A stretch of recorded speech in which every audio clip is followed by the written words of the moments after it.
Mary Wollstonecraft's A Vindication of the Rights of Woman, with strictures on political and moral subjects, published in 1792, is often referred to as the founding text or manifesto of Western feminism.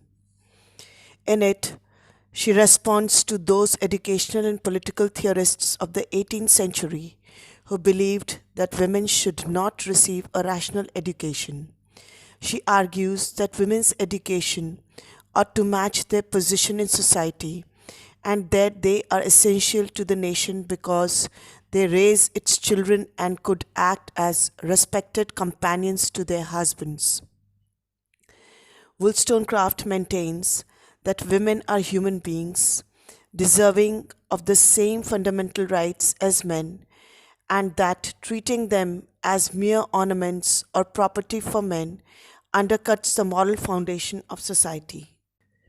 Wollstonecraft's first major work, The Vindication of the Rights of Man, was a response to reflections on the Revolution in France by Edmund Burke. Burke was one of the many British writers and polemists who entered with impassioned dialogue on the French Revolution, but his work was particularly galvanizing to people like Wollstonecraft and Thomas Paine, for its espousal of the view that citizens should not rebel against their government in order to revolutionize its traditions. Wollstonecraft averred that rights cannot be based on tradition, only reason and rationality. She dedicated the volume to Charles Maurice de Talleyrand Perigord's, whose recently delivered speech on education to the French National Assembly, which stated that women should only receive a domestic education. From her reaction to this specific event, she launched a broad attack against sexual double standards, indicting men for encouraging women to indulge in excessive emotion. Wollstonecraft hurried to complete the work in direct response to ongoing events.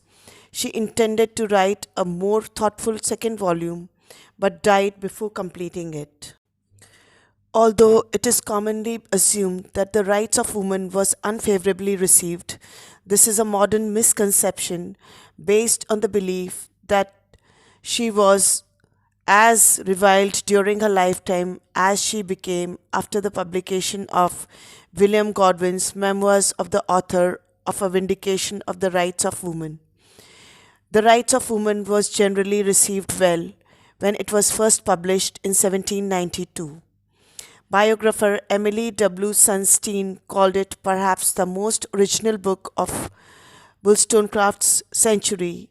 It had significant impact on advocates of women's rights in the 19th century.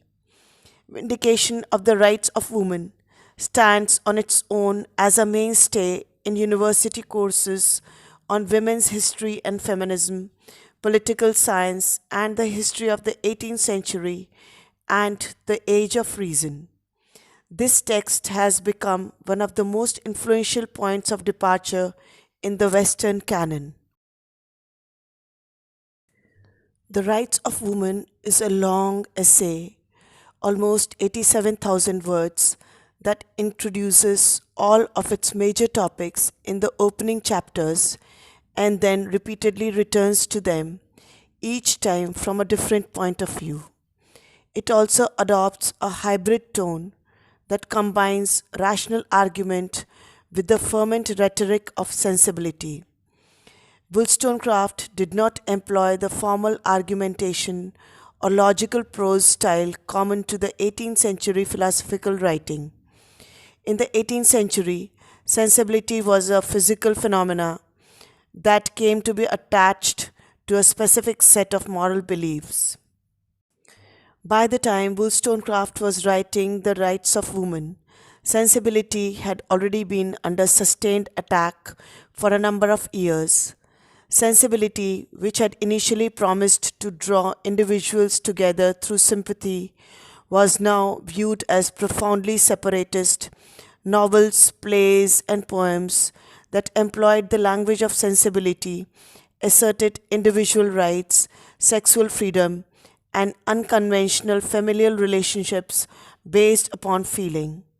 Furthermore, as Janet Todd, another scholar of sensibility, argues, to many in Britain, the cult of sensibility seemed to have feminized the nation, given women undue prominence and emasculated men. One of Wollstonecraft's central arguments in The Rights of Women is that women should be educated in a rational manner to give them the opportunity to contribute to society. She, along with other female reformers such as Catherine Macaulay and Hester Chapon, maintained that women were indeed capable of rational thought and deserved to be educated. She argued this point in her own conduct book, Thoughts on the Education of Daughters, in her children's book, Original Stories from Real Life, as well as in The Rights of Women, stating in a preface that my main argument is built on this simple principle that if woman be not prepared by education to become the companion of man, she will stop the progress of knowledge and virtue, for truth must be common to all. Wollstonecraft contends that society will degenerate without educated women, particularly because mothers are the primary educators of young children. She attributes the problem of uneducated women to men and a false system of education gathered from the books written on this subject by men who consider females rather as women than human creatures. Women are capable of rationality. It only appears that they are not because men have refused to educate them and encourage them to be frivolous.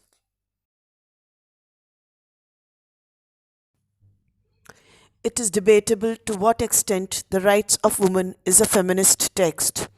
Because the definitions of feminist vary, different scholars have come to different conclusions. Wollstonecraft would never have referred to her text as feminist because the words feminist and feminism were not coined until the 1890s. Moreover, there was no feminist movement to speak of during Wollstonecraft's time. In The Rights of Women, she does not make the claim for gender equality using the same arguments or the same language that late 19th and 20th century feminists later would.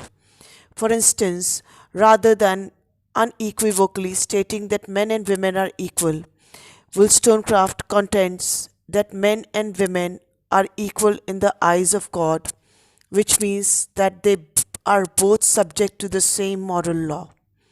For Wollstonecraft, men and women are equal in the most important areas of life. While such an idea may not seem revolutionary to 20th century readers, its implications were revolutionary during the 18th century. For example, it implied that both men and women, not just women, should be modest and respect res- the sanctity of marriage. Wollstonecraft's argument exposed the sexual double standard of the late 18th century and demanded that men adhere to the same virtues demanded of women. Moreover, she calls on men rather than women to initiate the social and political changes she outlines in The Rights of Women. Because women are uneducated, they cannot alter their own situation. Men must come to their aid.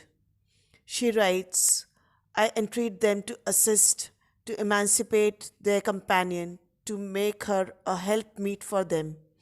Would men but generously snap our chains and be content with rational fellowship instead of slavish obedience, they would find us more observant daughters, more affectionate sisters, more faithful wives, more reasonable mothers, in a word, better citizens. It is Wollstonecraft's last novel, Maria, or The Wrongs of Woman, printed in 1798, the most fictionalized sequel to The Rights of Woman, that is usually considered her most radical feminist work.